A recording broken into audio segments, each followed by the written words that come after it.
What's up, guys? This is the WWE fan guy coming at you with another video today. Today we're going to be talking about top 10 most overrated WWE superstars, starting with number 1. What can I say about Brock Lesnar? Suplex, repeat, F5, 1, 2, 3.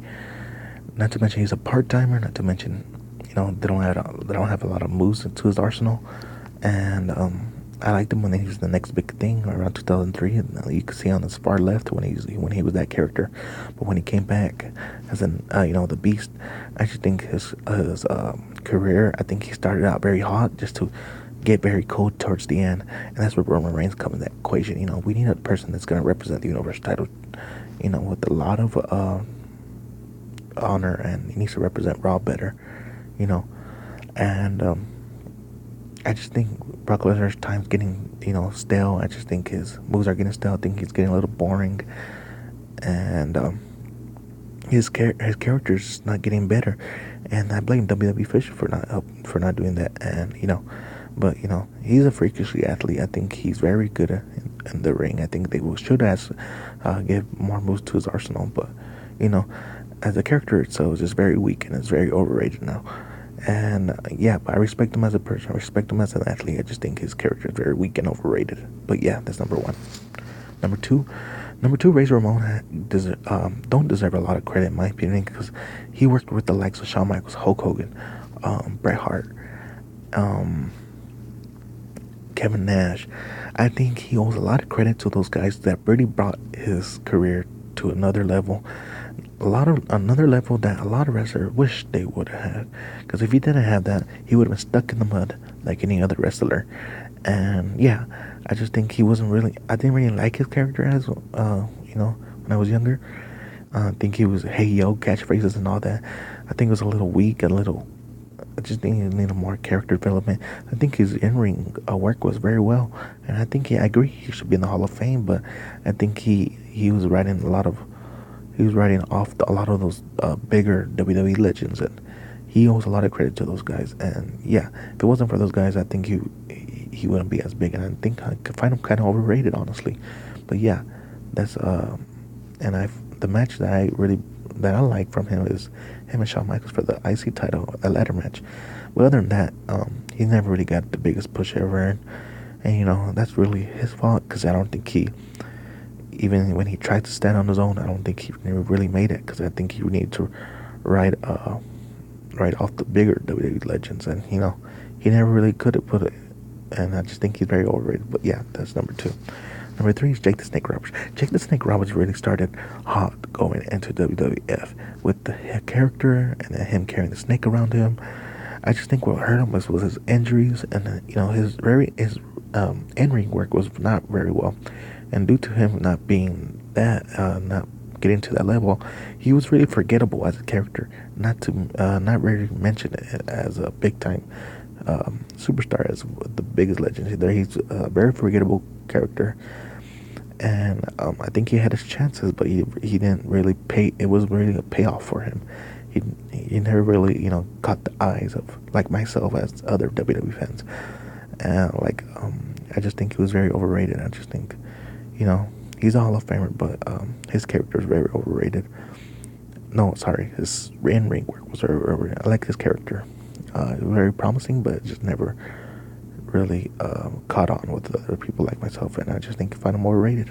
And the next one is Goldberg. I don't know what y'all feel about this, but Goldberg, he started out, like I said, kind of like Jake the Snake, WCW, going undefeated for I don't know how many times, but to only get beat by Kevin Nash.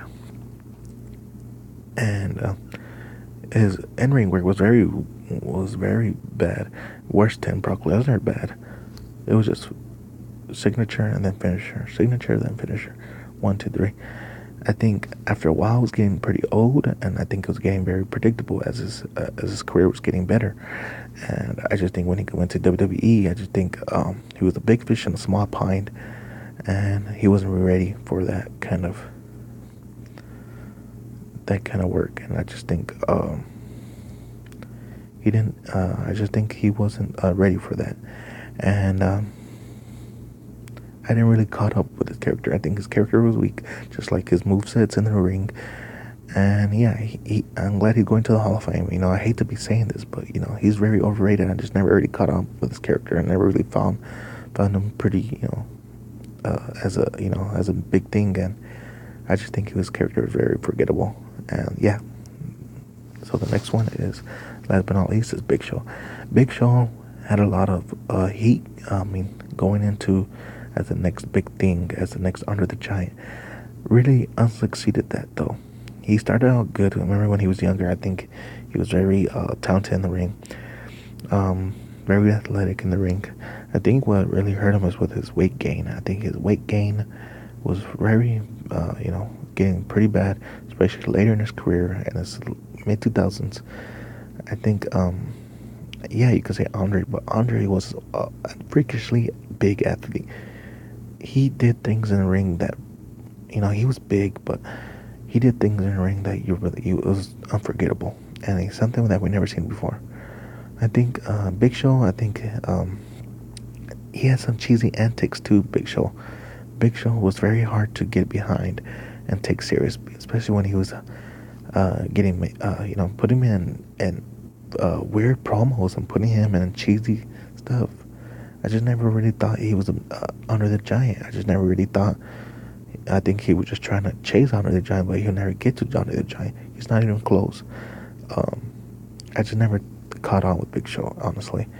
And I think a lot of those cheesy antics really caught up to him. I just my opinion, and hopefully other people think the same, that due to those cheesy antics, I just never took the character himself serious, and I just think it really hurt his career. And yeah, honestly, I put who's bigger and close to Under the Giant is probably Mark Henry and Braun Strowman right now. And yeah, but Big Show, I find him very overrated, and I didn't really like him as a character. Didn't really like him as a wrestler either. But yeah, those are my top 5 list of underrated WWE superstars, guys. I just want you to let me know in the comments section what you thought of my list. Don't forget to like, comment, subscribe. Thanks again for watching. And yeah, thanks again, guys. I really appreciate all the support. And yeah, guys, thanks again for watching. This is the WWE Fan Guy signing out. And I'll see you on the next video, guys. Thanks again. Peace out.